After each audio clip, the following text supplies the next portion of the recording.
አሁን ላይ ዴቭ እና ኤፍሬም በብዛት ሲያወሩ የነበሩት ልጅ ከተፈጠረ በኋላ ከእናት ከአባቱ ጋር ማደግ እንዳለበት እና ሲቀጥል ደግሞ ያው አብርሽን ወደ ሩታ ለመመለስ የትኛውንም መንገድ የእሱን ፍቃድ ጠይቀው የትኛውንም መንገድ መጀመር እንደሚፈልጉና አብርሽን ለማስተካከል እንደውም ወደ ሩታ ለመመለስ እንደውም አሁን ላይ ዴቭ ከትላልቅ ሰዎች ጋር ሁሉ እያወራበትና ትላልቅ ሰዎችንም ለማስገባት እየሞከረ እንደሆነ ነው አሁን ከዴቭ አንደበት የሰማሁት። ይሄንን ስላችሁ መጀመሪያ የአብርሽን ፍቃድ ይጠይቃሉ ማለት ነው። ግን ለእኔ አሁን ላይ አልዋጥ ያለልኝ ነገር አለ ቤተሰቦቼ። እሱስ ምንድን ነው አትሉኝም? አንድ ነገር አለ። ሰላም ውድና የተከበራችሁ የምወዳችሁ የሀገሬ ልጆች እንዴት አመሻችሁልኝ? ሰላማችሁና ጤናችሁ ብዝት ትርፍርፍ ይበልልኝ የኔ ውድ ቤተሰቦች፣ እንዲሁም ደግሞ የሩታዬ ወዳጆች፣ አርናቂዎች፣ እህቶቿ፣ ወንድሞቿ በሙሉ በአለም ዳርቻ ሰላማችሁ ብዝት ትርፍርፍ ይበልልኝ። ዛሬ እንግዲህ ዴቭና ኤፍሬም ስለ አብርሽና ስለ ሩታ በሰፊው ነበረ እየተወያዩ የነበሩት።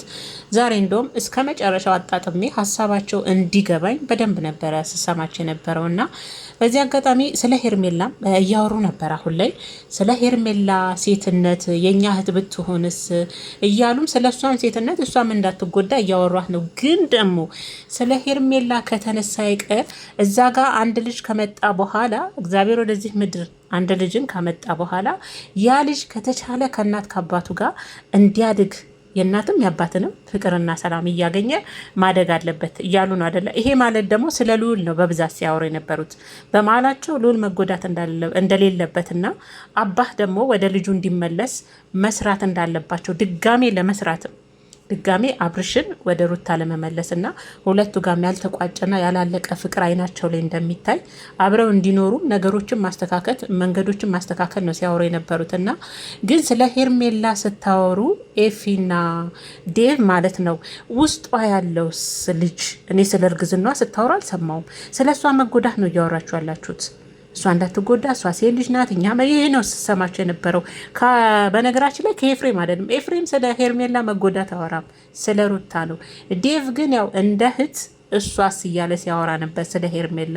ግን ጽንሱስ እኔ ያልገባኝ ነገር አንድም ነገር ስለ ጽንሱ ስታወሩ አልሰማም። አሁን ላይ የእውነት ሄርሜላ እርግዝና የውሸት ነው እንዴ? ማለት የእውነት እርጉዝ ብትሆን እኮ እዛ ጋር ከሷ በላይ እዛ ጋር ለልዑል እንደምትጨነቁት እሷ ጋም ደግሞ ሳይፈልግ ያመጣችው ልጅ አለ። ስለዛ ልጅም ታወሩ ነበረ። እንደውም አብርሽን ወደ ሩታ ለመመለስ ገና ረጅም ጉዞ ለመጓዝ አታቅዱም አታስቡም ነበር። ስለ ጽንሷም ታወሩ ነበር፣ ስለ ልጁን ታወሩ ነበር። እናንተ ግን ስታወሩ የሰማሁት በተለይ ዴቭ ስለ ሄርሜላ ሴት ስለመሆኗ ብቻ ነው። ልጁስ የተባለው ነገር ወንስ እኔ ሳስበው ምናልባት የሄርሜላ ባል ለአብርሽ ለዚህ ለቪዲዮ መሸቀያ ለዩቱብ መሸቀያ አሳልፎ የሰጠው ሴት ናት። ለዩቱብ ድራማ የተሳተፈች ሴት ናት እንጂ የእውነት እኔ አሁን ላይ ሄርሜላና አብርሽ የእውነት ግንኙነት አላቸው ብዬ ለማሰብ አሁን እየከበደኝ ነው። ቤተሰቦቼ በጣም ይቅርታ። ለምን አትሉኝም? ምናልባት ደግሞ ጊዜዋ ሁሉንም ወንድ ማለት ባይቻልም መቼም አሉ አንዳንድ ወንዶች ሚስቶቻቸውን ለገንዘብ ከሆነ አሳልፈው የሚሰጡ። አሁን ለምሳሌ ሄርሜላን ብንወስዳት ማለት ነው እንደዛ አድርጎ ባልየው ለአብርሽ ለዩቱብ መስሪያ አሳልፎ የሰጣት ሴት ናት። ልጁስ ለባሏ ምናልባት ባል ይኖራት እንደሆን እንዴ? ምናልባት የባሏ አይሁን የአብርሽ አይሁን እንጂ ቢሆን ኖሮ ስለ ልዑል ብቻ አያወሩ። አብርሽ እንዲመለስ ለልዑል እሺ፣ እዛ ጋር የተረገዘ ልጅ ካለ ስለ ልዑል ካሰቡ እዛ ጋርስ የሚመጣው ልጅ አብርሽ ከሆነ ስለሱ አያስቡም ወይ? እዚህ ጋር አንድ ልጅ ከተወለደ በኋላ ከአባት ከእናት ተለይቶ ማደግ የለበትም እያሉ ነው። እንደዛ ከሆነ እዛ ጋርስ የሚፈጠረውና የሚመጣው ልጅም እኮ ያለ አባት ሊያድግ ነው። ከዛ ያችኛዋ ደግሞ እንደ ሩታ ልትሆን ነው ማለት ነው አሁን ላይ። ከዛ ደግሞ መልሳችሁ ደግሞ እዛ ጋም የተፈጠረው ልጅ አለና እሱም ያለ አባት ያለ እናት ማደግ የለበትም ብላችሁ ድጋሚ ወደ ሄርሜላ ያ ልጅ ከመጣ በኋላ ልትመልሱት ነው? ምንድን ነው ያልገባኝም። ነውስ ይሄ እርግዝና የሄርሜላ እርግዝና የተባለው ውሸት ነው? መቼም በዚህ ውስጥ ውሸት ከሆነ የጊዜ ጉዳይ ነው። ሄርሜላ ሆዷ እኔ እየገፈት ባለፈ ብያቸዋል። እኔ ሄርሜላ ሆዷ ግፍጥጥ ብሎ እንደ ሩታ ካላየው እንደ ሩታ ኦዲየንሶች እኔም አላምንም። ያኔ የሩታ ኦዲየንሶች ሩታ አርግዣለሁ ስትል ሆዷ ግፍጥጥ ካላለ እነሱማ እንደውም ግፍጥጥ ብሎ ወጥቶ ሁሉ ጨርቅ ወጥፋ ነው ሲሉ ነበር። የእነሱ ደግሞ የባሰ ነው። እኔ ግን ይሄን አልልም፣ የእነሱ የባሰ ነው። እኔ ግን አሁን ላይ ሄርሜላ ወዷ ግፍጥጥ ብሎ ቢያንስ የ4-5 ወር ሆና እንዲህ ካላየው እሱንም ምናልባት እኔ ግን በስነ ስርዓት ሄርሜላ የአብርሽ ናት፣ እውነትም ህይወት ጀምረዋል፣ ፍቅረኛው ናት ወይም ደግሞ ሚስቱ ናት ብዬ ማስበው ድርግጥም አድርጎ ሩታን እንደ ሳማት ማለት ነው። ሩታን እንደ ሳማት ከንፈሯን የሄርሜላን ከንፈር በደንብ አድርጎ ሲስም ነው። እስከ ዛሬ ግንባሯን ጉንጯን ምናምን ነው የሚስመው። የራስ የሆነ ሰው እኮ ባለፈ ሩታ የራሱ ስለሆነች ነው አይደል? አደባባይ ላይ ደግሞ ዝሙት እያበረታታች ነው ልትሉ ትችላላችሁ። ይሄን ሀሳብ እንደውም በሌላ ቪዲዮ ነው ማመጣው፣ የምር አብርሽ ጋር እንዲደርስ ማለት ነው። ከዛ ለሁላችንም እየተጃጃልን ይመስለኛል አሁን ላይ ሳስበው። ሄርሜላ የእውነት የአብርሽ የእውነት አሁን ላይ ፍቅረኛው ወን ጓደኛው አትመስለኝም። ለዩቱብ የመጣች ድምቀት ወይም ደግሞ ለዩቱብ ስራ ባሉ አሳልፈው ለአብርሽ የሰጣት ሴት ትመስለኛለች። አሁን ወይም ደግሞ እነሱ መቋጫ ሊያደርጉ የፈለጉት ሩታና አብርሽ አንድ ላይ ሆኑ ታረቁ ተብሎ የቪዲዮ መጨረሻ የሩታና የአብርሽ መታረቅና አንድ ላይ መሆን ይመስለኛል እንጂ የማይሆን ነገር ነው። እዛ ጋር ሲያረገዘችው ሴትም እንደፈለገ ቢሆን እዛ ጋርም እኮ ልጅ አለ አይደል? ቤተሰቦች ምንም በትክክለኛ መንገድ ባይመጣም ማለት ነው። እዚህ ጋር ይሄ ልጅ እየተጎዳ ነው ካል እዛ ጋር የሚመጣው ልጅ እርጉዞና መችም ከዛ ነጥቀ ለዚችኛ አይሉ እኔ ግን ምን ሀሳብ መጣልኝ መሰላችሁ? ምናልባት መቋጫው ቪዲዮ ሩታና አብርሽ ሳይፋቱ አሁን ይሄ ርዕስ ህዝብም እየሰለቸ ስለሆነ፣ በነገራችን ላይ እይታ ራሱ እኮ ቀንሷል። ሶሪ ከምር ቁም ነገር ምስሎች እይታ ቀንሷል። ለመሰላችሁ ተመልካች ሰለቸ እንዴ? እንደዚህ አይነት ትዳር አለ እንዴ? 2 ዓመት የሚጨርስ ወን ተለያይተው አይለዩ። አሁንም እኮ ድጋሜ ለስንተኛ ጊዜ እኮ ሊያስታርቋቸው ነው። ምን አይነት እርቅ ነው ይሄ? አሁን ደግሞ አንድ ላይ እንዲሆኑ ነው። መቼም ስንቴ ነው የሚታረቁት? ሩታና አብርሽ ስንቴ ታርቀዋል አደል? ቤተሰቦች ታርቀዋል እኮ ለስንተኛ ጊዜ ነው? አሁን ደግሞ እንዲታረቁ እያለ ነው ዴብ። ለስንተኛ ጊዜ ነው? ወይን እኔ እንዳልኳችሁ ይሄ ቪዲዮ መቋጫው ሩታና አብርሽ ታርቀው አብርሽ ወደ ሩታ ተመለሰ፣ ልጁን አብሮ ሊያሳድጉ ነው ተብሎ ሊሰራና መዝጊያ ሊሆን ይመስለኛል የሰሞኑ ነገር። ከዛስ የሄርሜላን ደግሞ ልደብቋት ይሆን? እርጉዝ ካልሆነች መቼም የምስኪን ኦዲየንስ አይፋታችሁም። እኛ መጫወቻ አይደለንም፣ አሸንጉሊት አይደለንም። ወደንና ፈቅደን ስለምናያችሁ ስለምንወዳችሁ ስለምናከብራችሁ ለማለት ነው። ደግሞ ስለምናፈቅራችሁ አልኩኝ፣ ይቅርታ። አክብረን ስላያናችሁ ደግሞ አሁን ሄርሜላ እርግዛለች ብላችኋል። የእውነት ቢሆን ከዴቭ አንደበት ኤፊ እንኳን አይናገርም።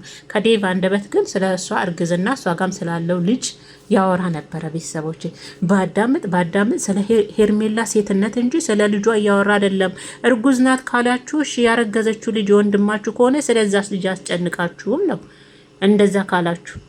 ምክንያቱም ስለ እሷ ሴትነት እየተጨነቃችሁ ካለ እዛ ጋር አብርሽን ደግሞ ወደ ሩታ ለመመለስ ከሆነ እዛ ጋር የሚመጣው ልጅ ደግሞ ሲወለድ ወደዛ ልትመልሱት ነው። ወን ደግሞ ይሄንን ቪዲዮ አብርሽና ሩታ ታረቁ ተብሎ መዝጊያ መደምደሚያ ለኦዲየንስ ልታረጉ ነው። ከዛ ሄርሜላ እርጉዝ ብትሆንም ነገሩ ከባሏ ሊሆን ይችላል። በነገራችን ላይ እኔ ሳስበው ሄርሜላ ባል ያላት ሴት ይመስለኛል። እንዲሁ ምናልባት ካስት ተደርጋ ለዚህ ለዩቱብ ማርመቅ የመጣች ይመስለኛል። እኔ በሌላ ጊዜ ቪዲዮ ሰራላችኋለሁ የምር።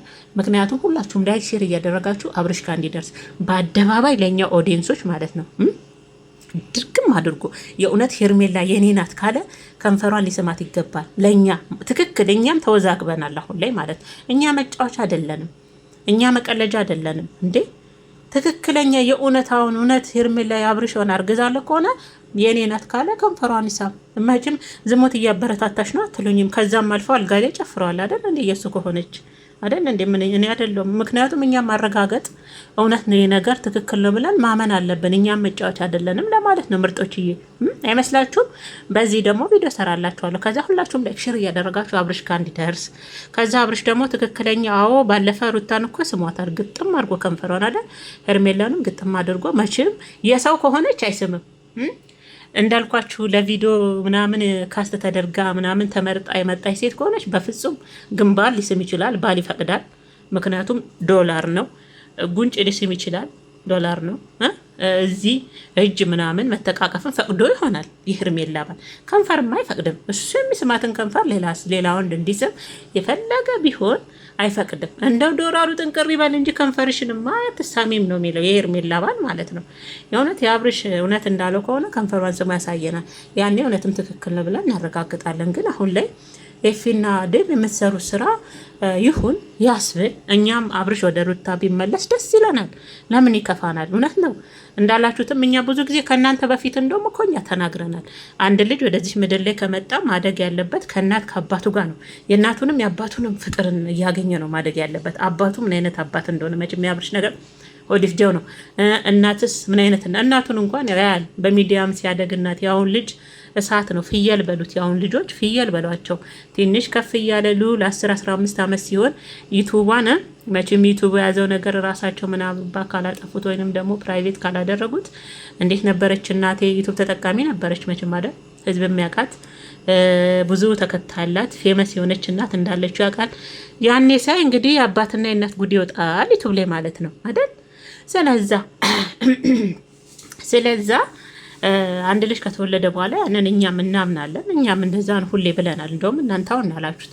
እኛ እንደውም አብርሽና ሩታ ገና እየተንገዳገዱ በትዳራቸው ላይ እየተንገዳገዱ እያሉ ባሉ ሰዓት ነበረ ልጅ ከመጣ በኋላ ሁለቱንም ፍቅር እያገኘ ማደግ አለበት እያለን ላንቃችን ውሃ እስከሚጠማው ስናወራ ነበርን።